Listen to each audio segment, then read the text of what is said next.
शौनकादिक ऋषियों ने सूत जी से प्रश्न किया, ऐसी कोई कथा सुनाओ जिसको सुनकर हमारी भगवान के चरणों में प्रीति बनी रहे, ऐसी कथा सुनाइए। सूत जी कथा सुनाना प्रारंभ करते हैं। एक बार नारद जी बड़ी तीव्र गति से दौड़ लगाते हुए घबराकर बड़ी तीव्र गति से कहीं जा रहे थे। पसीना पसीना हो गए, घबराने लगे। दौड़ लगाते हुए नारद जी जा रहे थे। बद्रीनाथ धाम में नारद जी आए, जहां पर सनत कुमार विराजमान है। सनंदन, सनातन और सनत कुमार, इन 4 ऋषियों को सनकादि ऋषि कहते हैं। ये बद्रीनाथ धाम में विराजमान है, इनका आश्रम बना हुआ है। नारद जी जब इनके आश्रम से निकलकर जा रहे थे दौड़ लगाते हुए, तो सनकादि ऋषियों ने नारद जी को रोका कि रुकिए, नारद जी क्या बात है, आप बड़ी तीव्र गति से जा रहे हो, आप ऐसे कहां भागे जा रहे हो? आप तो संत हैं, दूसरों का दुख दूर करने वाले संत हैं, और आप स्वयं दुखी हैं, क्या कारण है? आपको ऐसी क्या परेशानी है, आप हमें बताइए। नारद जी कहने लगे, अब क्या बताऊं, हे सनत कुमार, मैं पृथ्वी पर गया था। पृथ्वी पर जब मैं गया और मैंने वहां जाकर देखा, हर एक तीर्थ स्थल में मैं गया, हर एक धाम में मैं गया, पूरी पृथ्वी पर मैं घूमा, एक एक आश्रमों में गया, पर विचित्र बात यह है कि मुझे कहीं पर भी शांति नहीं मिली। पृथ्वी पर अहम तु पृथ्वी यातो ज्ञात्वा सर्वोत्तमामिति पुष्करम च प्रयागं च काशी गोदावरी तथा। कहां गए नारद जी, तो बताते हैं, पुष्करम च प्रयागम च काशी गोदावरी तथा। पुष्कर गया मैं, प्रयागराज इलाहाबाद में गया, काशी गया, रामेश्वरम गया, हरिद्वार गया, हर एक तीर्थ में मैं गया, हर एक संत के आश्रम में गया, पर मुझे कहीं पर भी शांति नहीं मिली। क्योंकि पृथ्वी पर कोई सत्य बोलता ही नहीं, सब झूठ बोलते हैं, सब झूठ बोलते हैं। पल पल पे व्यक्ति झूठ बोलता है, पल पल पे। व्यक्ति दिन में 50 बार झूठ बोलता है, उसकी कोई गिनती नहीं, पर दिन में एक बार भी अगर सच बोल दिया ना, तो उसका दिन भर प्रचार करता फिरेगा कि देखो मैंने सच बोला है, मैं सत्य बोलता हूं। हाँ, एक बार कोई सत्य बोल दे तो अपने आप को हरिश्चंद्र समझता है, मैं ही हरिश्चंद्र हूं। और दिन में 50 बार व्यक्ति झूठ बोलता है, उसकी कोई गिनती नहीं रहती कि मैंने कितना झूठ बोला। कलयुग में लोगों का मन बहुत बिगड़ा हुआ है, एक दूसरे की बुराई करना, एक दूसरे के प्रति गलत भावना रखना, गलत सोच रखना, ये सब कलयुग में है। नारद जी कहने लगे कि मैं जब गया पृथ्वी पर, पूरे पृथ्वी का भ्रमण किया, मुझे कहीं पर भी शांति नहीं मिली, क्योंकि सब झूठ बोलते हैं, जहां देखो वहां अशांति ही अशांति। कलयुग में कोई सत्य बोलता ही नहीं। और परिवार में आपस में भी लोग झूठ बोलते हैं, आपस में प्रेम ही नहीं रहा आजकल परिवार में, तो लोग एक दूसरे से दुश्मनी करते, परिवार में भाई भाई से नहीं बोलता। नारद जी बता रहे हैं सारी बातें, उन्होंने क्या क्या देखा पृथ्वी पर, वो सारी बातें सनकादि ऋषियों को बता रहे हैं। अगर किसी व्यक्ति की नई नई शादी होती है ना, और घर में नई बहू आती है, तो नई बहू के आने के बाद में फिर घर में उस नई बहू की ही चलती है। माता पिता दादा दादी को कोई पूछता ही नहीं। फिर तो जो नई बहू कह देगी बस वही होगा।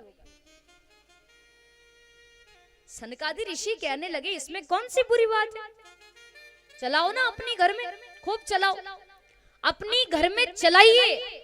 पर यदि आप कोई शुभ कार्य करने जा रहे हो, आप कोई अच्छा कार्य करने जा रहे हो, कोई भी कार्य आप करने जाओ, उसके पूर्व अपने बड़े बुजुर्गों से सलाह जरूर लेना चाहिए। माता पिता से सलाह लो, बड़े बुजुर्गों से, दादाजी हो, दादी जी हो, जो भी आपके परिवार के हो, उनसे सलाह लीजिए कि मैं ये कार्य करने जा रहा हूं, ये सही है या गलत।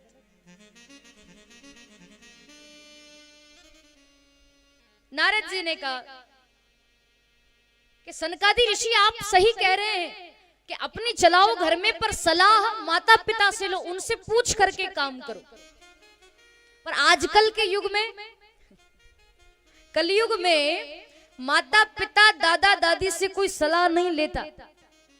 अब तो सलाह लेने के लिए ससुराल से साले साहब को बुलाया जाता है। साले साहब से सलाह ली जाती है। ब्रज के संत महात्मा, वृंदावन के संत एक बड़ी प्यारी कहावत कहते हैं, वो ब्रज की भाषा में है, मैं आपको बता दूं। इधर देखो सब, इधर। ब्रज के संत महात्मा बड़ी प्यारी बात कहते हैं। वो कहते हैं कि दीवार बिगारे आरो, दीवार बिगारे आरो, और घर बिगारे सारो। साले के ऊपर संत महात्मा, ब्रज के संत बड़ी प्यारी बात कहते हैं कि दीवार बिगारे आरो और घर बिगारे सारो। हालांकि यहाँ की बात नहीं है, यहाँ के तो साले सब बहुत अच्छे होंगे। ये तो उधर अपने हिंदुस्तान से बाहर की बात है।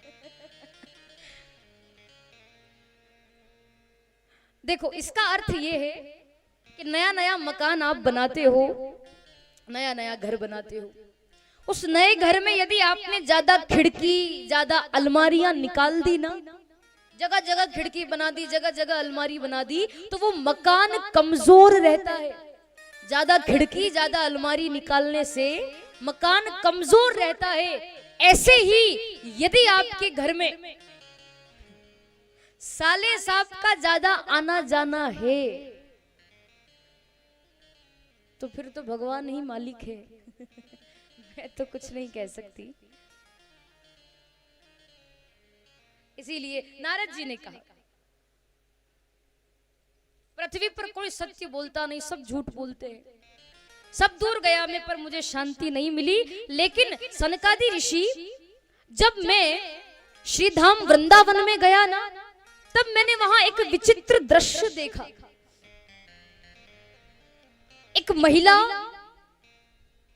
रो रही है, उसके पास में दो वृद्ध पुरुष पड़े हुए हैं, लोगों से मदद मांग रही थी। वो लोग खड़े खड़े तमाशा देखने लगे, पर कोई उसकी मदद करने नहीं आया।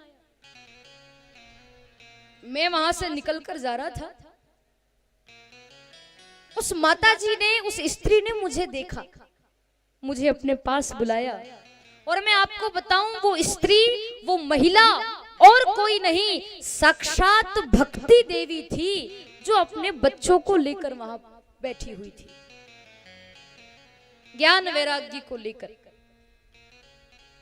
भक्ति देवी ने नारद जी को बुलाया, प्रणाम किया नारद जी ने, और पूछा कि आप कौन हैं, क्या नाम है आपका, और आप ऐसे रो क्यों रही हो, और ये दोनों, ये आपके क्या लगते हैं। उन्होंने रोकर कहा कि मेरा नाम भक्ति है। नारद जी, ये दोनों है ना, ये दोनों मेरे बेटे हैं, मेरे पुत्र हैं। एक का नाम ज्ञान है, दूसरे का नाम वैराग्य है। नारद जी, कलयुग के प्रभाव से ये दोनों वृद्ध हो गए हैं, बूढ़े हो गए हैं, और मैं जवान हो गई हूं।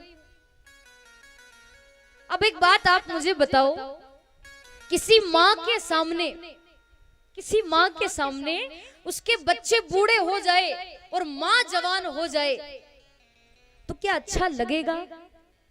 नहीं। पर देखो ना, मैं तो जवान हो गई हूँ, मेरे बच्चे बूढ़े हो गए, इनका बुढ़ापा दूर करने का मैंने बहुत प्रयास किया, पर सारे प्रयास असफल रहे, कोई फायदा नहीं हुआ। आप तो संत हैं, आप तो महात्मा हैं, मेरे बच्चों की रक्षा करो, इनकी सहायता करो, इनका बुढ़ापा दूर हो जाए, बस मुझे और कुछ नहीं चाहिए। नारद जी ने कहा चिंता मत करो, मैं कोई ना कोई उपाय करूंगा। कहते हैं संत महात्मा, भागवत जी में वर्णन है महात्मा में, कि नारद जी ने ज्ञान वैराग्य के निमित्त वहां उनको गीता जी का पाठ सुनाया, वेद वेदांत का पाठ सुनाया, शास्त्रों का खूब पाठ किया नारद जी ने, वेद वेदांत का पाठ किया नारद जी ने। तो जब तक पाठ चलता तब तक तो धीरे धीरे उनका बुढ़ापा दूर होता, वो होश में आते, धीरे धीरे खड़े होते, और जहां पाठ बंद होता तुरंत बेहोश होकर के फिर मूर्छित हो जाते और वृद्ध हो जाते। जब तक पाठ चलता तब तक तो बढ़िया रहते, जहां पाठ खत्म होता कि फिर बुढ़ापा आ जाता, फिर मूर्छित हो जाते। वेद वेदांत का पाठ किया, असर तो हुआ उससे, पर थोड़ा कम हुआ। नारद जी कहने लगे कि मैंने भक्ति को वचन दिया है, मैं तुम्हें वचन देता हूं, मैं तुम्हारे बच्चों का बुढ़ापा जरूर दूर करूंगा। पर मैं चिंतित इसीलिए हूं सनत कुमार कि मैंने वेद वेदांत का पाठ कर दिया, उसके बावजूद भी कोई असर नहीं हुआ, तो मैं क्या करूं? मैंने उनको वचन दे दिया, अगर वो वचन में पूरा नहीं कर पाया तो अच्छा नहीं लगेगा। आप कोई उपाय बताइए। सनकादि ऋषि कहने लगे कि नारद जी आप क्यों चिंतित होते हैं, संतों के पास सारे उपाय होते हैं, आप चिंता मत करो।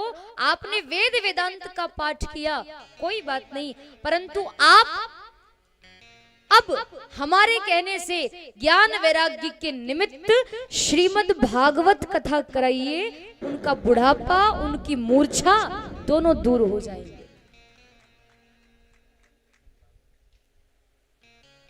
नारद जी बड़े आश्चर्य में पड़ गए।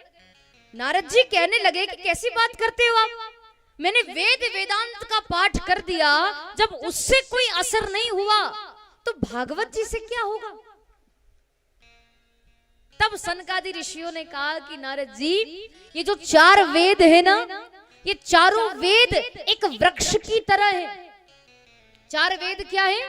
वृक्ष है, और भागवत जी उस वृक्ष का फल है। कोई बीमार व्यक्ति है, कोई दुखी व्यक्ति है, और ऐसी बीमारी में आप उसको वृक्ष खिलाओगे तो क्या उसकी बीमारी दूर होगी? नहीं, वो और ज्यादा बीमार हो जाएगा। अगर बीमार व्यक्ति को ठीक करना है तो वृक्ष नहीं, उसको उस वृक्ष का फल खिलाना पड़ेगा, तब जाकर के उसकी बीमारी ठीक होगी। तो अभी तो आपने वृक्ष खिलाया है, वृक्ष नहीं, उसको फल खिलाओ। भागवत जी वेदों का फल है, आप ये फल उनको खिलाइए। कितना प्यारा उपाय बताया सनकादि ऋषियों ने। संतों के पास सारे उपाय होते हैं। साधु उसी को कहते हैं जो किसी के बिगड़े हुए काम को साधे, उसी का नाम तो साधु है। जो किसी का काम बना दे, इसीलिए तो गाते हैं भक्तगण। आइए आप और हम भी गाएं, ताली बजाकर मेरे साथ कहेंगे, संतन के संग लाग रे वो तेरी अच्छी बनेगी, संतन के संग लाग रे ताली बजाकर गाइए, तेरी अच्छी बनेगी। संतन के संग लाग रे वो तेरी अच्छी बनेगी, संतन के संग लाग रे तेरी अच्छी बनेगी। अच्छी बनेगी तेरी बिगड़ी बनेगी, अच्छी बनेगी तेरी बिगड़ी बनेगी। अच्छी बनेगी तेरी बिगड़ी बनेगी, अच्छी बनेगी तेरी बिगड़ी बनेगी। हो ये तेरो बड़ो भाग रे, हो ये तेरो बड़ो भाग रे ओ तेरी अच्छी बनेगी। हो ये तेरो बड़ो भाग रे तेरी अच्छी बनेगी। संतन के संग लाग रे ओ तेरी अच्छी बनेगी। संतन के संग लाग रे तेरी अच्छी बनेगी। ताली बजाइए।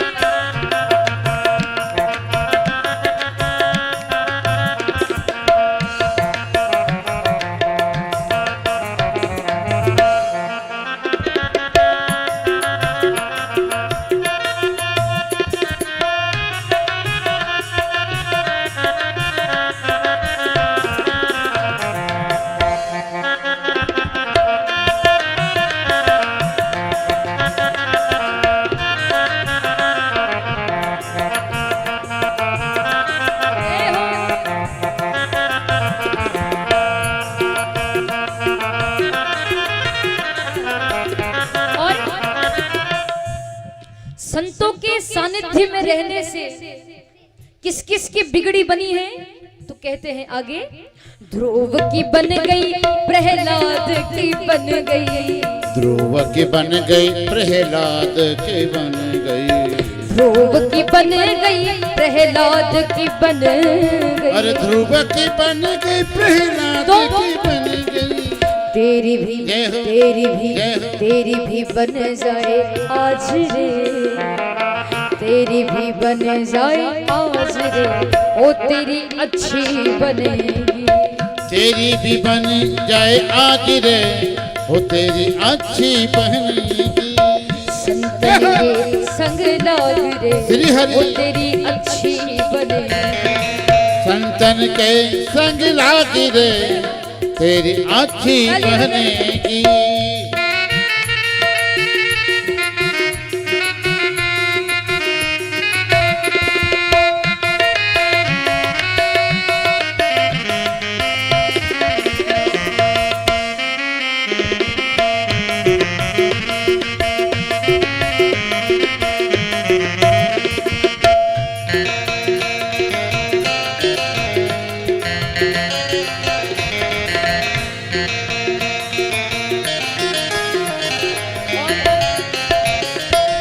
कागा से तोहे हंस बनावे। कागा से तोहे हंस बनावे। कागा से तोहे श्री हरि। हंस बनावे। कागा से तोहे हंस बनावे। मिट जाए मिट जाए मिट जाए उड़ के दाग रे, मिट जाए उड़ के दाग रे ओ तेरी अच्छी बनेगी। मिट जाऊर के दाग रे वो तेरी अच्छी बनेगी। संतन के संग लाग रे वो तेरी अच्छी बनेगी। संतन के संग लाग रे तेरी अच्छी बनेगी।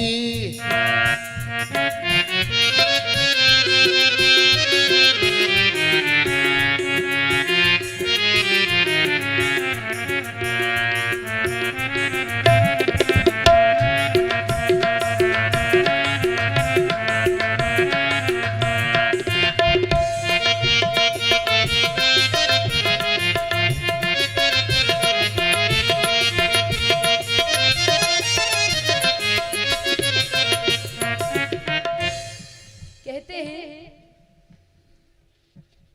कि तेरी किस्मत में ए नादान बस रोना ही रोना है। चार लाइनें बड़ी अच्छी हैं, सुनिएगा।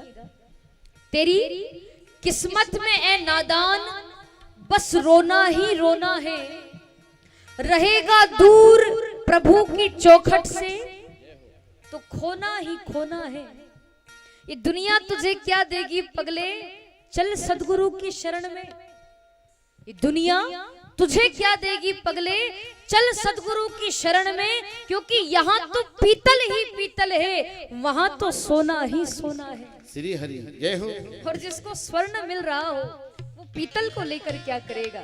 इसीलिए कहते हैं मोहनिशा में बहुत दिन सोया, मोहनिशा में बहुत दिन सोया, ओ बहुत दिन सोया, ओ बहुत दिन सोया, बहुत दिन सोया, ओ बहुत दिन सोया, मोहनिशा में बहुत दिन सोया, मोहनिशा में लेकिन बहुत दिन सोया। जाग सके तो मन जाग रे, जाग सके तो मन जाग रे, ओ तेरी अच्छी बनेगी। जाग सके तो मन जाग रे, वो तेरी अच्छी बनेगी। संतन के संग लाग रे, वो तेरी अच्छी बनेगी। ओ संतन के संग लाग रे, वो तेरी अच्छी बनेगी। ये भजन संत कबीरदास जी का है। कबीरदास जी महाराज कहते हैं आपको हमको सचेत करते हैं और कहते हैं बाबा कहते कबीर सुनो भाई साधो, कहते कबीर सुनो भाई साधो, कहते कबीर सुनो भाई साधो, कहते कबीर सुनो भाई साधो। अब लाग सके तो मन लाग रे, लाग सके तो मन लाग रे, ओ तेरी अच्छी बनेगी।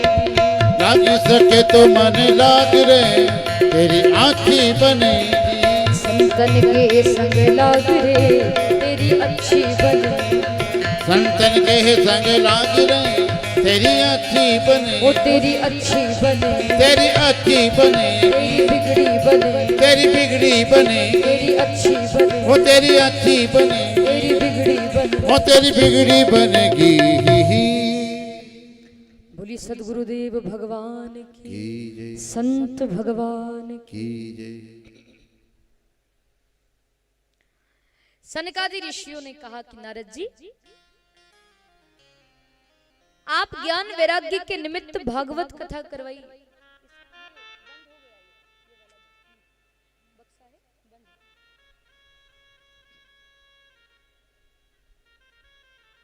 कथा करवाइए आप उनके निमित्त।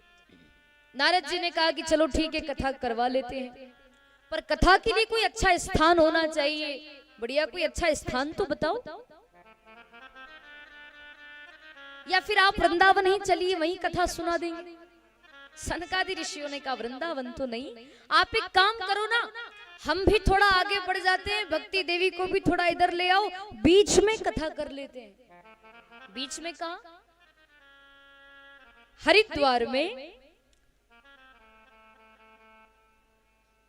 एक बड़ा ही सुंदर तट है गंगा जी का, आनंद नाम का तट है। उस तट पर गंगा जी के किनारे हम कथा करेंगे, बस वहीं भक्ति ज्ञान वैराग्य को कथा सुनाएंगे। तो नारद जी ने बढ़िया पंडाल लगवाया, खूब व्यास मंच लगवाया, व्यास पीठ लगवाई, भागवत जी की स्थापना की गई, तुलसी माता की स्थापना की गई, 3 आसन लगाए गए ज्ञान वैराग्य और भक्ति माता के लिए। क्योंकि जिनके निमित्त आप कथा करवा रहे हो, जिनके लिए कथा हो रही है, उनका वहां होना अति आवश्यक है। या तो उनकी तस्वीर या उनकी फोटो, कुछ भी वहां होना चाहिए। वैसे तो भागवत जी पितरों के निमित्त कराई जाती है। आप व्यक्तिगत कथा कराओ, पर्सनल कथा कराओ या सार्वजनिक हो, पर पितरों का आह्वान तो भागवत जी में किया ही जाता है। यहाँ भी कथा हो रही है तो जो कथा करवा रहे हैं कानून गो परिवार, इनके सारे पितरों का यहाँ आह्वान किया गया है। सारे पितृ देवता यहाँ विराजमान हैं, क्योंकि उनकी कृपा के बिना कथा पूरी नहीं होती है। उनके निमित्त कथा कराई जाती है। कथा में तो कोई भी कथा हो, पितरों का तो कल्याण होता ही है। पितृ आते हैं कथा सुनने के लिए, और इनके ही नहीं, कानून गो परिवार के ही नहीं, आपके हमारे सबके पितृ यहाँ विराजमान है। सबके पितृ कथा सुनने आए हैं, क्योंकि जो कथा सुनता है उसके भी तो आते हैं पितृ। भागवत जी की कथा बड़ी बड़ी मार्मिक कथा है। 3 आसन लगाए गए भक्ति ज्ञान वैराग्य के लिए, उनको अलक्षित रूप से वहां विराजमान किया गया। एक आसन नारद जी के लिए लगाया गया, क्योंकि नारद जी मुख्य यजमान बनकर बैठे थे। देखिए 7 दिन तक कथा में मुख्य यजमान बनना यानी भगवान के माता पिता बनना है। मुख्य यजमान कोई साधारण नहीं रहते हैं 7 दिन तक, और हर कोई मुख्य यजमान बन भी नहीं पाता। भगवान चाहते हैं कि ये मेरी कथा में मुख्य यजमान बने, या इसका मेरी कथा में थोड़ा बहुत सहयोग हो, वही कथा से जुड़ता है, वही व्यक्ति कथा सुन सकता है। मुख्य यजमान बनना कोई साधारण बात नहीं है। और जो मुख्य यजमान बन जाते हैं, कथा का ये नियम है कि उनका आसन लगाया जाता है, और दोनों पति पत्नी, अगर आप गृहस्थ हैं तो आसन पर आप विराजमान होकर जोड़े के साथ कथा सुने तो ज्यादा लाभ मिलता है। मुख्य यजमान को जोड़े के साथ आसन पर बैठ करके कथा सुनना चाहिए। पत्नी को दाहिनी तरफ बिठाओ और फिर कथा सुनो। और अगर आप गृहस्थ नहीं हैं, आप सन्यासी हैं या ब्रह्मचारी हैं या वानप्रस्थ हैं, आप यदि कथा करवा रहे हैं, कोई संत यदि कथा करवाते हैं, वो यदि यजमान बनते हैं, तो ऐसे भी बैठ सकते हैं, बिना जोड़े के भी बैठ सकते हैं जिनका जोड़ा नहीं है। और अगर जोड़ा हो तो फिर जोड़े के साथ बैठो। अब नारद जी का तो कोई जोड़ा था नहीं, नारद जी तो सन्यासी संत हैं। नारद जी अकेले ही मुख्य यजमान बनकर बैठ गए। व्यास पीठ पर चारों सनत कुमार विराजमान हैं। कथा प्रारंभ करने लगे। अलक्षित रूप से भक्ति ज्ञान वैराग्य भी विराजमान है वहां पर। भक्ति ज्ञान वैराग्य के लिए कथा हो रही है। सनत कुमार कथा सुना रहे हैं, नारद जी कथा करवा रहे हैं, और कई सारे भक्त वहां कथा में बैठे हैं। हजारों लाखों की तादाद में लोग कथा सुनने बैठे। हरिद्वार में गंगा जी के किनारे कथा सुनाना प्रारंभ करते हैं सनत कुमार। तुंगभद्रा तटे पूर्व भूतपतनमुत्तमम् यत्र वर्णा स्वधर्मेण सत्य सत्कर्म तत्परा। तुंगभद्रा तटे पूर्वम, एक तुंगभद्रा नाम की नदी थी। तुंगभद्रा नाम की नदी के किनारे एक नगर बसा हुआ था। उस नगर का नाम था उत्तम नगर। क्या नाम था? उत्तम नगर। कई सारे भक्त उस नगर में रहते थे, कई सारे लोग रहते थे। उसी नगर में एक पंडित जी महाराज रहते थे, जिनका नाम आत्मदेव जी था। बहुत अच्छे ब्राह्मण, कर्म कांड में बड़े निपुण, बहुत अच्छे ब्राह्मण, जिनका नाम आत्मदेव जी था, वो वहां रहते थे। कर्म कांड के बड़े विद्वान, घर घर जाकर पूजा पाठ करवाना, हवन करवाना, यज्ञ करवाना, सत्यनारायण की कथा करना, भजन करना, ये सारे उनके कार्य थे। आत्मदेव जी बड़े सरल ब्राह्मण थे, बहुत सरल थे, भगवान का भजन बहुत करते थे, और नाम ही आत्मदेव था। परंतु जैसा आत्मदेव जी का नाम था और जैसा आत्मदेव जी का स्वभाव था सरल, उनके बिल्कुल विपरीत उनकी पत्नी का नाम और उसका स्वभाव था। आत्मदेव जी की पत्नी का नाम था धुंधली देवी। क्या नाम था? जोर से बोलो। धुंधली देवी। हाँ, आत्मदेव जी बड़े सरल थे, पूजा पाठ करवाते बढ़िया, लेकिन जो धुंधली थी ना, वो बड़ी बेकार थी, दुष्ट थी। वो क्या करती? पति सुबह घर से निकलते पूजा पाठ कराने के लिए, और जहां पति घर से बाहर निकले कि धुंधली भी उनके पीछे पीछे घर से निकल जाती, और पति तो बेचारे इधर उधर हवन पूजा पाठ करवाते, यज्ञ करवा दे, सत्यनारायण की कथा करते, भजन कीर्तन करते आत्मदेव जी, और धुंधली लोगों के घर जाकर चुगली करती, इसकी चुगली उससे, उसकी चुगली उससे, झगड़ा कर लेती किसी से भी जाकर, किसी को गाली दे देती, किसी को भला बुरा कहकर आ जाती, दिन भर चुगली करती, दिन भर एक ही काम था उसका, चुगली करना, बुराई करना।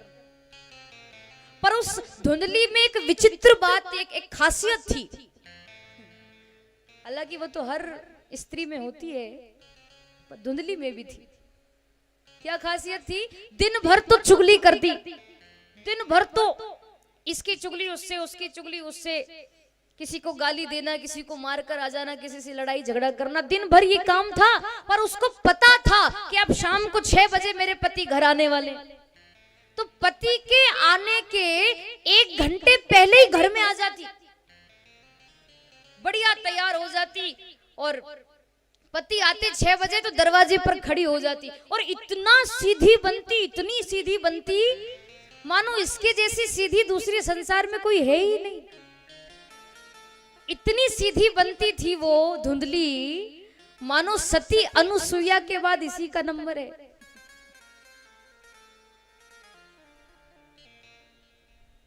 सीधी इसीलिए बनती ताकि पति को पता ना चले कि मैं दिन भर चुगली करके आई हूं।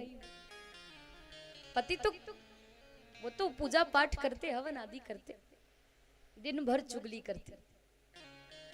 पति के आने के 1 घंटे पहले घर में आती और बढ़िया अच्छा सा श्रृंगार करके घर के दरवाजे पर खड़ी हो जाती, हाथ जोड़कर। पति आते तो पति को लगता कि देखो मेरी पत्नी कितनी सरल है। अब उसको क्या पता कि कैसी सरल है, सीधी है। पति बड़ा अच्छा समझता था उसको। आत्मदेव जी बड़े सरल थे। देखो आत्मदेव जी के यहाँ धन की कोई कमी नहीं, किसी प्रकार की कोई कमी नहीं। घर भी बढ़िया अच्छा था, धन दौलत भी भगवान ने खूब दे रखी थी, हर प्रकार से आनंद मंगल था। कमी थी तो एक बात की कि आत्मदेव जी के यहाँ विवाह के कई वर्ष हो गए थे, उनके यहाँ बालक नहीं था, बच्चे नहीं हुए थे। बस इसी बात की चिंता लगी रहती थी आत्मदेव। धुंधली को कोई फर्क नहीं पड़ता, उसको चुगली करने से फुर्सत मिले तभी तो बच्चों के बारे में सोचे, परिवार के बारे में सोचे। आत्मदेव जी बड़े सरल थे, उनको बड़ा बुरा लगता था मेरे यहाँ कोई बालक नहीं है। आत्मदेव जी ने विचार किया, अब ब्राह्मणों के यहाँ तुलसी माता तो होती है, सबके घर में होती है तुलसी जी। बढ़िया तुलसी माता की स्थापना की गई और रोज तुलसी जी में जल डालते थे आत्मदेव जी, पूजा पाठ करते, सुबह शाम अगरबत्ती लगाते, खूब पूजा करते। पर इतनी पूजा करने के बाद भी वो तुलसी का पौधा उनके यहाँ फलीभूत नहीं हुआ, सूख गया। और तुलसी का पौधा सूख गया तो उनको बड़ा आश्चर्य हुआ कि मैं तो रोज जल देता हूँ, रोज पूजा करता हूँ, फिर भी कोई बात नहीं। गौ माता लेकर आए आत्मदेव जी और गाय की इतनी सेवा की, इतनी सेवा की, क्योंकि गौ माता में 33 कोटि देवता वास करते हैं और जिस घर में गाय होती है उस घर में 33 कोटि देवता वास करते हैं। गाय के गोबर में लक्ष्मी जी का निवास है। खूब सेवा करी गौ माता की आत्मदेव जी ने, खूब सेवा। पर कुछ वर्षों के बाद पता चला कि जिस गाय की वो सेवा करते हैं वो भी बांझ निकल गई। खुद के यहाँ भी कोई बच्चे नहीं, तुलसी का पौधा भी सूख गया, गौ माता भी बांझ निकल गई। इतनी पूजा पाठ करते हैं, अब तो आत्मदेव जी का मन ही उठ गया, बड़े उदास हो गए। आस पड़ोस के लोगों को ये बात पता चली तो लोग ताना मारने लगे कि इतनी पूजा पाठ करते उसके बावजूद भी कोई फायदा ही नहीं। गौ माता बांझ निकल गई, तुलसी का पौधा सूख गया, इनके यहाँ भी बच्चे नहीं। गांव आस पड़ोस के लोग, गांव के लोग ताना मारने लगे।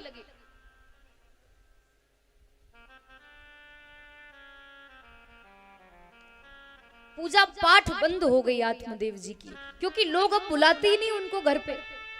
पूजा कराने जाते तो लोग मना कर देते, तुमसे क्या पूजा करवाना, तुम्हारे खुद के यहाँ बच्चे नहीं, हमारे यहाँ क्या पूजा करवाओगे। ताना मारने लगे लोग,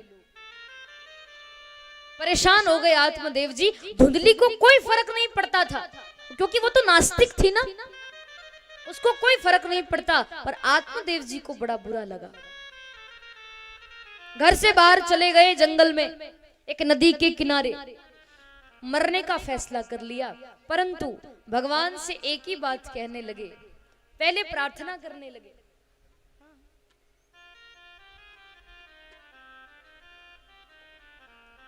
आत्मदेव जी मरने जा रहे हैं, परंतु उसके पूर्व आखिरी बार भगवान से प्रार्थना करने लगे। और वो तो एक ही बात कह रहे थे, क्या बड़ा प्यारा भजन है। और मुझे लगता है कि आप सबने पहले भी सुना होगा, याद होगा आपको। ये भजन मैं गाऊं उसके पूर्व मेरा निवेदन है आपसे। अभी मैंने देखा कलश यात्रा में माताएं बहुत अच्छा नाच रही थी। आपको पता है, आपकी बड़ी तारीफ करी है हमारे दीपेश भैया ने। जब कथा फिक्स हो रही थी, जब फोन लगाया उन्होंने, इतनी तारीफ करी, क्योंकि हम तो उज्जैन के ही रहने वाले हैं और देवास में भी पहले इटावा में कथा हो चुकी है, त्रिलोक नगर में, और ये दूसरी कथा है आपके देवास में हमारी। तो हमें तो पता है यहाँ का माहौल कैसा है, और पास के ही रहने वाले, अपना ही क्षेत्र है, तो ऐसी कोई बात नहीं है, कोई नए नहीं है हम, पुरा नहीं है है ना। परंतु फिर भी आपके नगर की बहुत तारीफ करी थी दीपेश जी ने कि दीदी आप एक बार आइए तो सही हमारे नगर में, आपको लगेगा ही नहीं कि आप इस नगर में पहली बार कथा कर रही हो। रानी बाग में पहली बार आप कथा कर रही हो, आपको लगेगा ही नहीं, क्योंकि हमारे यहाँ की महिला मंडल इतनी बढ़िया है, इतना अच्छा नाचती है। आप आओगी ना, आपको पता चलेगा कथा में। इतनी तारीफ करी थी आपकी, हमने 2-3 भजन गा दिए, कोई नाचा ही नहीं। अभी कलश यात्रा में तो बढ़िया नाच रही थी माताएं, कम से कम कथा में तो नाचो। देखो आप आनंद दोगे तो हमें भी आनंद आएगा, और हमें आनंद आएगा तो आपको तो आना ही है ना। तो ताली बजाएं और जिनको नाचना आता हो वो नाचे और मेरे साथ कहें, गोकुल की हर गली में, मथुरा की हर गली में, कान्हा को जय हो, कान्हा को श्री राधे, कान्हा को ढूंढता हूँ दुनिया की हर गली में। ओ कान्हा को ढूंढता हूँ दुनिया की हर गली में, कान्हा को ढूंढता हूँ दुनिया की हर गली। ओ कान्हा को ढूंढता दुनिया की हर गली। गोकुल की हर गली में, मथुरा की हर गली में, वो गोकुल की हर गली में, मथुरा की हर गली में, कान्हा को, कान्हा को, कान्हा को ढूंढता हूँ दुनिया की हर गली। वो कान्हा को ढूंढता हूँ दुनिया की हर। बोली माँ की बिहारी लाल की।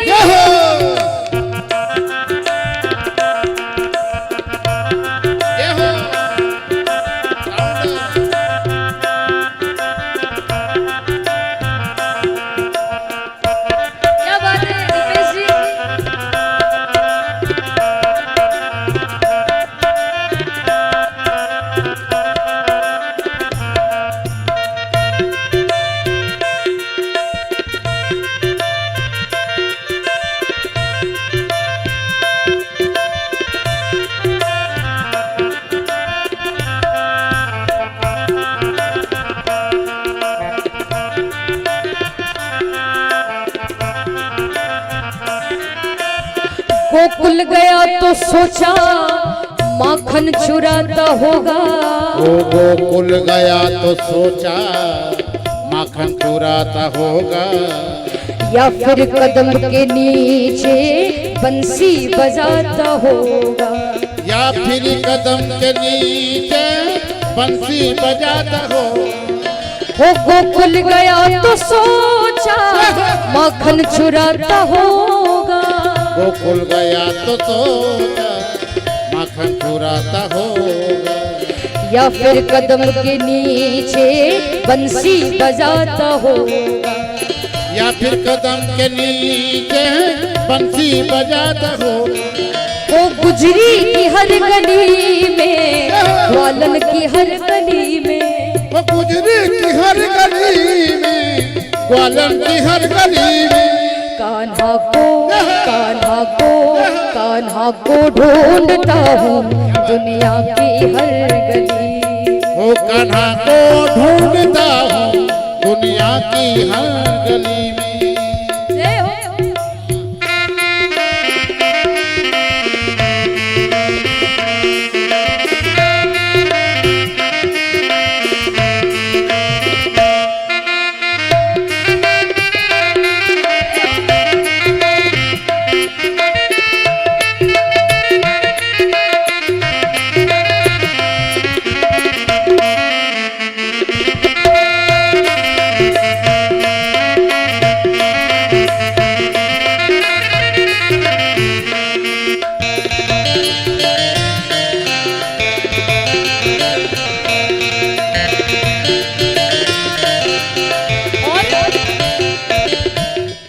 शायद किसी बहन की साड़ी बढ़ाता होगा, शायद किसी बहन की साड़ी बढ़ाता होगा। या फिर वो विष का प्याला अमृत बनाता होगा, ओ या फिर वो विष का प्याला अमृत बनाता होगा। वो शायद किसी बहन की साड़ी बढ़ाता होगा, शायद किसी बहन की साड़ी बढ़ाता होगा। या फिर वो विष का प्याला अमृत बनाता होगा, ओ या फिर वो विष का प्याला अमृत बनाता होगा। वो भक्तों की हर गली में, प्रेमी की हर गली में, वो भक्तों की हर गली में, प्रेमी की हर गली में। कान्हा को, कान्हा को, कान्हा को ढूंढता हूँ दुनिया की हर गली। वो कान्हा को ढूंढता हूँ दुनिया की हर गली में। गोकुल की हर गली में, मथुरा की हर गली में, वो गोकुल की हर गली में, मथुरा की हर गली में। कान्हा को, कान्हा को, कान्हा को ढूंढता हूँ दुनिया की हर गली। ओ कान्हा को ढूंढता हूँ दुनिया की हर गली। बोली गोपाल कृष्ण भगवान की जय हो।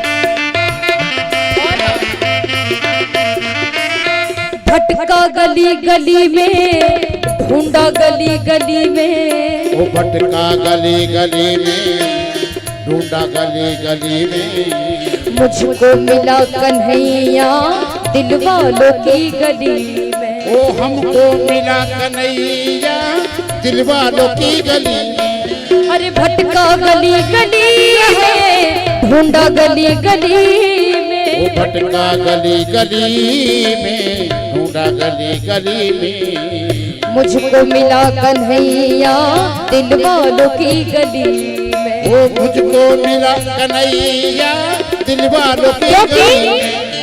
बनवारी दिल लगाने आता है इस गली में। वो बनवारी दिल लगाने आता है इस इसलिए गली में। ऐसे नहीं, दोनों हाथ खड़े करो, पूरे पूरे हाथ, और ताली बजाकर मेरे साथ कहेंगे, कान्हा को ढूंढता हूँ दुनिया की हर गली। वो कान्हा को ढूंढता हूँ दुनिया की हर गली। गोकुल की हर गली में, मथुरा की हर गली में, वो गोकुल की हर गली में, मथुरा की हर गली में। कान्हा को, कान्हा को, कान्हा को ढूंढता हूँ दुनिया की हर गली। वो कान्हा को ढूंढता हूँ दुनिया की हर गली में। ओ दुनिया की हर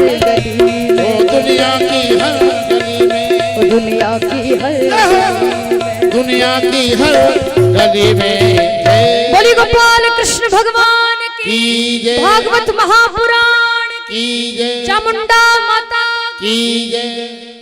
क्या बात। मैं तो समझा कि यहाँ के लोगों को नाचना नहीं आता है, तो बहुत बढ़िया नाचते हैं। ताली बजाइए एक बार सबके लिए, बहुत सुंदर, क्या बात है। बैठ जाओ और सब इधर देखो, इधर इधर देखो। आत्मदेव जी एक नदी के किनारे आए, मन में निश्चय कर लिया कि अब आस पड़ोस के लोग भी ताना मारते हैं, मेरे यहाँ भी कोई बालक नहीं है, गौ माता भी बांझ निकल गई, तुलसी का पौधा भी सूख गया, अब मैं आत्महत्या कर लूंगा, अब मैं मृत्यु जाए बस मेरी। निश्चय करके आए घर से कि मैं मर जाऊंगा। उस नदी के किनारे बैठे थे, थोड़ा विचार किया और नदी में आत्मदेव जी छलांग लगाने ही वाले थे। उसी समय एक महात्मा आए, तुरंत आत्मदेव जी का हाथ पकड़कर उनको बाहर किया। अरे क्या करने जा रहे हो, तुम्हें पता नहीं आत्महत्या करना पाप नहीं महापाप है, और ऐसा घोर अपराध करने जा रहे हो, कौन हो तुम? दिखने में तो ब्राह्मण लगते हो, क्या नाम है तुम्हारा? उन्होंने रोकर कहा कि मेरा नाम आत्मदेव है। देखो महात्मा जी, मैं पास के ही गांव में रहता हूँ, पास के ही नगर से आया हूँ, पर मेरे यहाँ कोई बालक नहीं है। मैं खूब पूजा पाठ करता हूँ, खूब हवन करता हूँ, खूब भजन कीर्तन करता हूँ, पर क्या पता भगवान की क्या कृपा है, कैसी उसकी मर्जी है। देखो मेरे यहाँ कोई बालक नहीं, कोई बात नहीं, पर जो गौ माता जिसकी मैं रोज सेवा करता हूँ वो भी बांझ निकल गई, यहाँ तक कि तुलसी का पौधा भी मेरा सूख गया। आस पड़ोस के लोग भी ताना मारते हैं, अब तो मैंने बहुत सहन किया है, अब मुझसे सहन नहीं होता, अब मैं मरने जा रहा हूँ, आपने क्यों बचाया मुझे? मरने देते ना, क्यों बचाया? महात्मा जी कहने लगे कि तुम ब्राह्मण हो और इतनी बड़ी गलती करने जा रहे थे, इतना बड़ा पाप करने जा रहे थे। आत्महत्या करना तो महापाप है, और वैसे भी तुम कैसी बात कर रहे हो कि तुम्हारे यहाँ कोई बालक नहीं है तो मर जाओगे। एक बात तुम मुझे बताओ, महात्मा जी ने आत्मदेव जी से कहा, कितनी बढ़िया बात कह रहे हैं महात्मा जी, कि अगर तुम्हारे यहाँ बालक हो भी गया, मान लो तुम्हारे यहाँ बालक हो गया और वो बालक अगर नालायक निकल गया, शराब पीने वाला निकल गया, जुआ खेलने वाला निकल गया, गलत काम करने वाला निकल गया, तो वो बच्चा जीवन भर तुम्हें रुलाएगा। बच्चे तो संस्कारी हो तो ही अच्छा है, वरना बच्चे ना हो तो बहुत अच्छा है।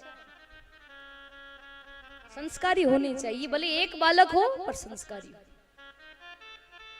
समझदार हो, लायक हो, जो माता पिता का कहना मानता हो, जिसकी थोड़ी बहुत रुचि भगवान में हो, ऐसा बालक होना चाहिए। बच्चा तुम्हारे यहाँ हो भी गया तो क्या फायदा, नालायक निकल गया, गलत काम करने वाला निकल गया, तो तुम जीवन भर रोओगे, और बाद में यही बात तुम्हें कहनी पड़ेगी कि इससे अच्छा तुम्हें बिना पुत्र के ही अच्छा था। देखो आत्मदेव जी, मैं तुम्हारी मस्तक रेखा देख करके बता सकता हूँ कि ये जन्म तो छोड़ो, अगले 7 जन्मों तक तुम्हारे भाग्य में बेटा नहीं लिखा है। महात्मा जी ने कहा।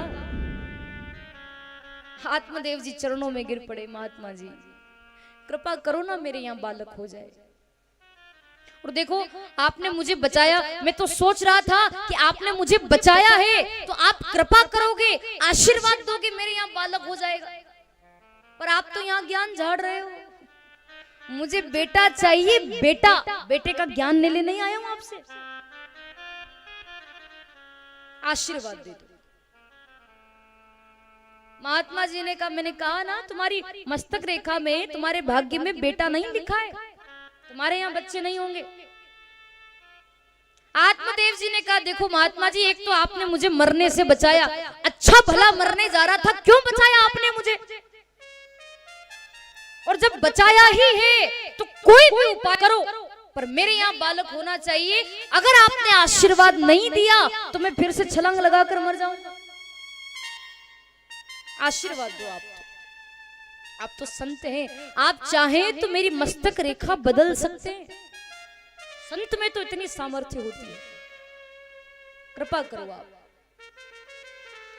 तो कहते हैं कि महात्मा जी ने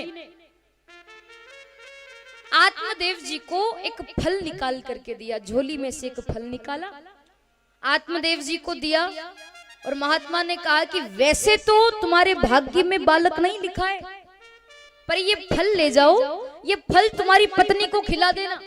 मैं भगवान से प्रार्थना करूंगा, भगवान कृपा करेंगे और तुम्हारे यहाँ बालक हो जाएगा। फल खिला देना। और 2-4 नियम थे, सुबह जल्दी उठना, भगवान की पूजा आराधना करना, बस ये नियम बता देना पत्नी को, वो करेगी तो तुम्हारे यहाँ बालक हो जाएगा। महात्मा जी आशीर्वाद देकर वहां से चले गए। आत्मदेव जी फल लेकर अपने घर आए। पत्नी से कहा कि रे सुनती हो, आज रास्ते में एक महात्मा जी मिल गए थे, मैंने उनसे कहा कि हमारे यहाँ कोई बालक नहीं है, तो उन्होंने ये फल दिया है, ये फल तुम खा लो, हमारे यहाँ बालक हो जाएगा। और सुनो, सुबह जल्दी उठना, भगवान की पूजा पाठ करना, उनसे प्रार्थना करना, हमारे यहाँ बालक हो जाएगा। अब धुंधली थी तो नास्तिक, भगवान में आस्था तो रखती नहीं। फल लिया उसने, आत्मदेव जी फल देकर चले गए। धुंधली ने फल ले तो लिया पर फल खाया नहीं। धुंधली सोचने लगी पता नहीं कहां से फल उठा के ले आए, कहते कि महात्मा जी ने दिया। अब फल खाने से भी कोई बच्चे पैदा होते हैं क्या? मेरे पति भी पता नहीं किस किस की बातों में आ जाते हैं। धुंधली ने वो फल नहीं खाया क्योंकि उसने बड़ा विचार किया। वो कहने लगी कि मान लो संत की बात कि मेरे यहाँ बच्चा हो जाएगा फल खाने के बाद, मान लो मैंने फल खाया और अगर मुझे गर्भ धारण हो गया, अगर मुझे गर्भ रह गया, 9 महीने तक कितना परहेज रखना पड़ता है गर्भवती स्त्री को। ठंडा मत खाओ तो ज्यादा गर्म मत खाओ, तो ज्यादा तेल का मत खाओ, मिर्ची मसाला मत खाओ, बहुत सारे परहेज रखने पड़ते हैं। और धुंधली वो परहेज नहीं रख सकती। वो कहने लगी 9 महीने तक अगर मैंने तला गला नहीं खाया, उबला हुआ खाया, तो मेरी हेल्थ डाउन हो जाएगी। मैं तो ये सब नहीं कर सकती, मुझसे ये नहीं बनेगा। और मान लो अगर मैंने फल खा भी लिया और 9 महीने की बजाय अगर 12 वर्ष तक गर्भ रह गया सुखदेव जी की तरह, तो मेरी तो हालत खराब हो जाएगी। क्या भरोसा? नहीं नहीं नहीं, मैं फल नहीं खाऊंगी। फल नहीं खाया धुंधली ने, बड़ी नास्तिक थी वो। फल लिया उसने और अपनी सहेली के पास चली गई। अपनी सहेली से जाकर कहा कि देख मेरे पति पता नहीं कहां से फल लेकर आ गए, कहते हैं कि महात्मा जी ने दिया है। मुझे तो विश्वास नहीं होता कि महात्मा जी ने दिया है, पर उन्होंने ये भी कहा है कि वो महात्मा ने कहा है कि अगर मैं फल खाऊंगी तो मेरे यहाँ बालक हो जाएगा। पर तू तो मेरी आदत जानती है, देख मैं इन सब में विश्वास नहीं करती, मुझे फल नहीं खाना। फल खाऊंगी गर्भवती हो जाऊंगी, गर्भवती हो गई तो परहेज रखने पड़ेंगे और ये परहेज मैं नहीं रख सकती। तो तू मेरी एक सहायता कर दे, एक काम कर, तू ये फल खा ले, तेरे यहाँ जो बालक होगा उस बालक को तू मुझे दे देना, तू फल खा ले। धुंधली कहने लगी तू फल खा ले। उस सहेली ने कहा मैं क्यों खाऊं, फल तुझे दिया है तू खा ले ना। उसने कहा कि नहीं नहीं ये परहेज वरहेज मुझसे नहीं होते, तू खा ले, तू मुझे तेरे यहाँ जो बालक हो वो मुझे दे देना, समझूंगी मेरा ही बालक है। सहेली ने कहा देख फल तो मैं नहीं खाऊंगी, पर हाँ बालक तुझे लेना है तो ऐसे ले सकती है तू। वैसे भी भगवान की कृपा से मेरे यहाँ पहले से ही 4-6 बच्चे हैं, एक और बच्चा गर्भ में, मेरे यहाँ बच्चों की कमी नहीं। 4-6 बच्चे पहले से, एक बच्चा गर्भ में, अब जो बच्चा मेरा होने वाला है कुछ महीनों के बाद में, उस बालक को तू ले लेना। और उसके बजाय मुझे धन दे देना, क्योंकि तेरे यहाँ धन की कोई कमी नहीं है, मेरे यहाँ धन की बहुत कमी है। देख, तेरे यहाँ खाने वाला कोई नहीं, पर तेरे यहाँ धन की कोई कमी नहीं, और मेरे यहाँ खाने वालों की लाइन लगी है पर धन नहीं है। तो एक काम कर, मेरे यहाँ अब जो बालक होने वाला है 4-5 महीनों के बाद में, उस बालक को तू ले लेना और मुझे उसके बजाय धन दे देना। और सुन, ये फल तू किसी गौ माता को खिला दे, मैं तो नहीं खाती। धुंधले ने कहा कि ठीक है, पर ये बात तू किसी को बताना मत। दोनों के बीच में बात हो गई, बात किसी को पता नहीं चली। धुंधली अपने घर आई और गर्भवती होने का नाटक करने लगी। कुछ तकिया वकिया लगा लिया होगा, वो पूरे मोहल्ले में घूमने लगी, मैं गर्भवती हूँ, गर्भवती हूँ। अच्छा, वो जो फल था ना जो महात्मा जी ने दिया था, वो फल धुंधली ने उसके घर में जो गौ माता थी, जो बांझ थी, उस गौ माता को वो फल उसने खिला दिया और खुद गर्भवती होने का नाटक करने लगी, जबकि वो गर्भवती नहीं थी पर नाटक करने लगी।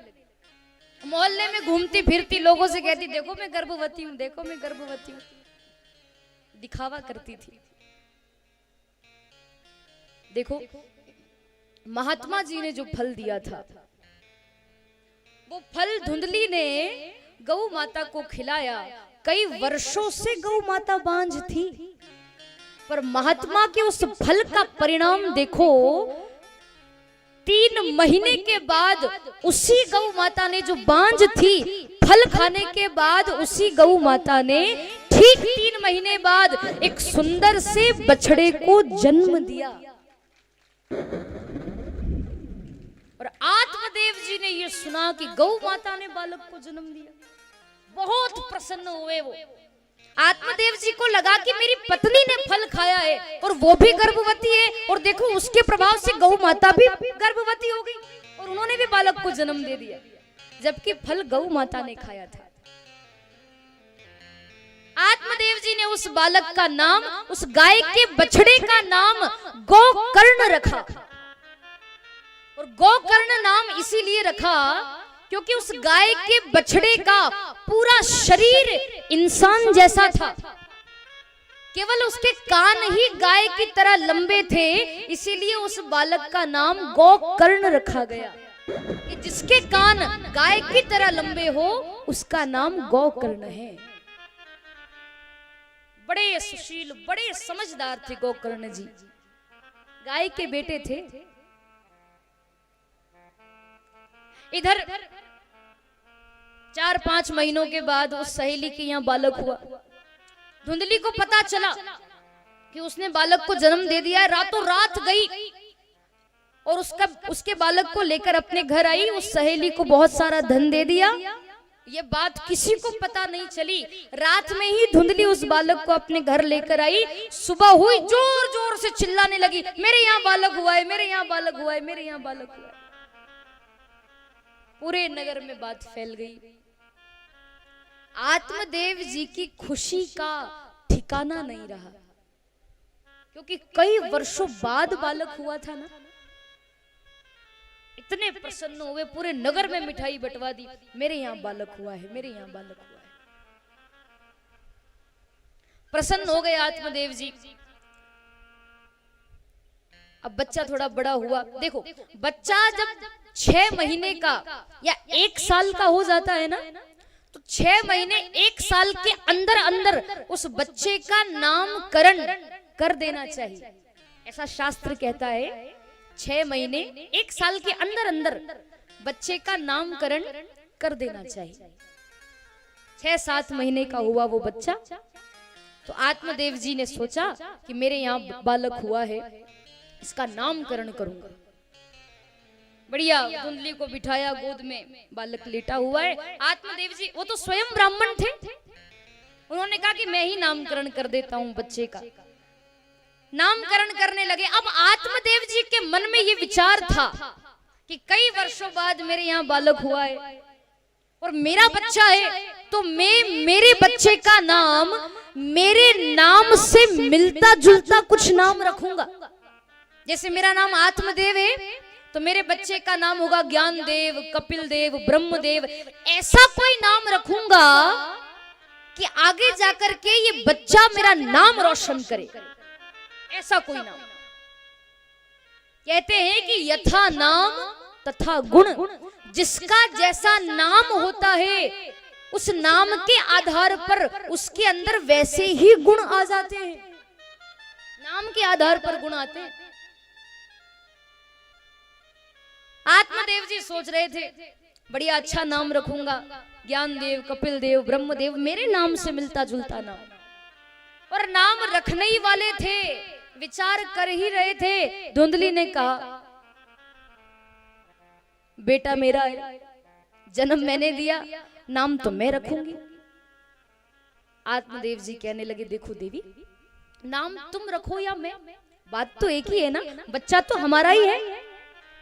तुम रहने दो, मैं नाम रख देता हूँ, मंत्रोच्चार के साथ, विधि विधान के साथ नाम रखूंगा ताकि बच्चे में अच्छे संस्कार आए। धुंधली नहीं मानी, धुंधली ने तुरंत आंख दिखा दी।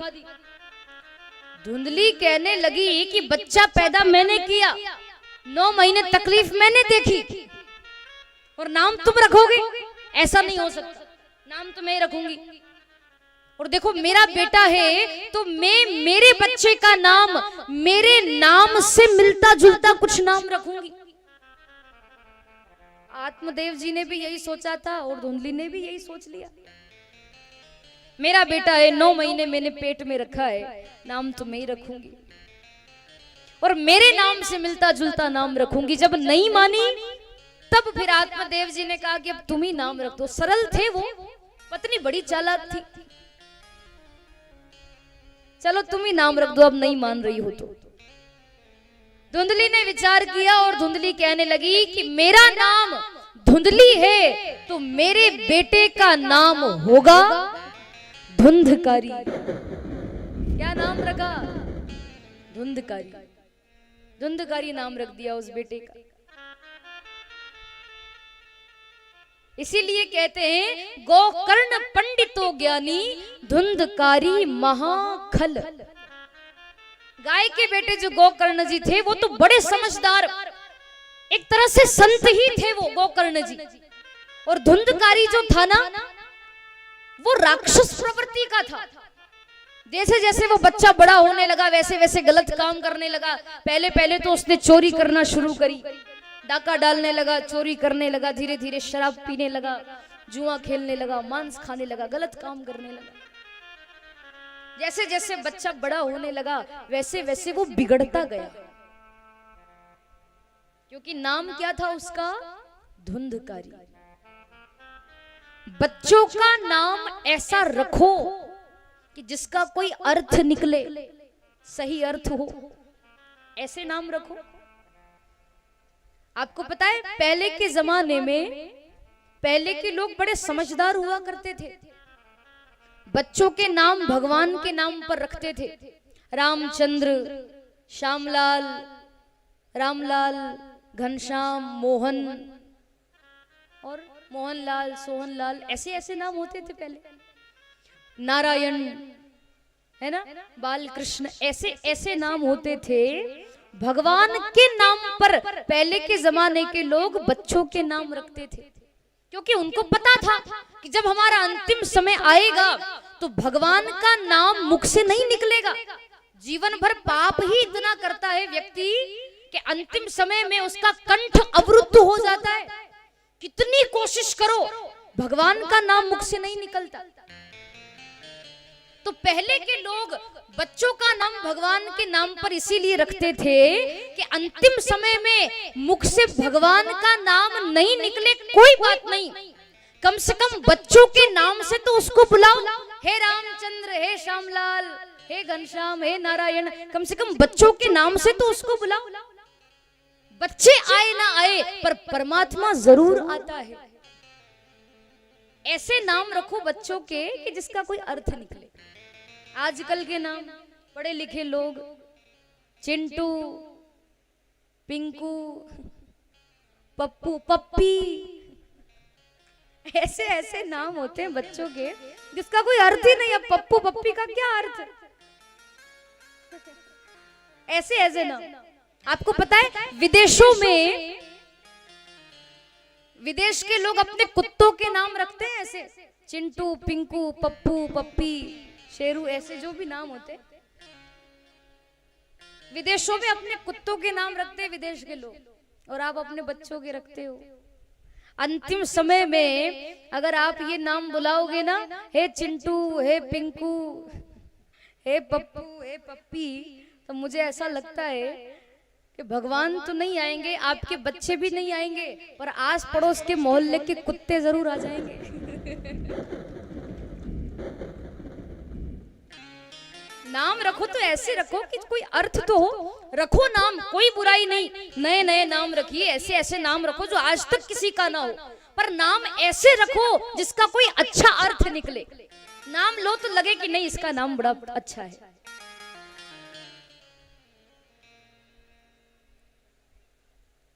ऐसे नाम रखो। बाकी सब इधर देखो, इधर दे देंगे वो कुर्सी। अपने यहाँ तो मालवी भाषा बोलते हैं ना, आई देखो आई। चलो एक बार एक हंसी की बात बताऊं आपको। हम लोग एक माता जी के यहाँ भोजन करने गए, ऐसे ही पदरावनी पर भोजन करने गए। तो माताओं की तो आदत होती है पूरे परिवार से मिलाती है, ये मेरा बड़ा बेटा, ये मेरा छोटा बेटा, ये मेरी बहू, सब। तो माता जी के यहाँ हम लोग गए, माता जी ने बढ़िया भोजन कराया, परिवार वालों से मिलवाया। 3 बेटे थे माता जी के, 3 बालक थे। तो पहले बेटे को बुलाया, कहा कि देखो प्रभु प्रिया जी, मेरे 3 बेटे हैं और इनके नाम आप सुनिए। मैंने कहा बताओ। माता जी कहने लगी कि मेरे बड़े बेटे का नाम है सुखनंदन। क्या नाम है? सुखनंदन। पर प्रभु प्रिया जी क्या बताऊं, नाम तो रख दिया इसका सुखनंदन, पर इस बालक ने हमको कभी सुख नहीं दिया। नाम क्या है? सुखनंदन, पर इसने आज तक हमको सुख नहीं दिया। मैंने कहा अच्छा, दूसरे बालक का नाम? तो माता जी कहने लगी कि निरंजन, और निरंजन का अर्थ होता है नेत्रहीन, जिसको दिखाई नहीं देता, जो अंधा होता है ना, उसको निरंजन कहते हैं। माता जी कहने लगी कि दूसरे बेटे का नाम है निरंजन। मैंने कहा बहुत बढ़िया। माता जी तीसरे बेटे का नाम? तो वो कहने लगी कि तीसरे बालक का नाम मैंने नहीं रखा, मैंने सोचा था कि कोई संत माता। मैंने कहा बड़े बेटे का नाम क्या है? तो बोली सुखनंदन। मैंने कहा दूसरे नंबर के बालक का नाम? बोली निरंजन। मैंने कहा तीसरे नंबर के बालक का नाम रख दो कोलगेट दंत मंजन। मिलता जुलता भी है, क्योंकि आपके बड़े बेटे का नाम सुखनंदन, उसने सुख दिया नहीं, कोई फायदा नहीं नाम रखने से। निरंजन जो नेत्रहीन है, तो तीसरे बेटे का नाम रख दो कोलगेट दंत मंजन।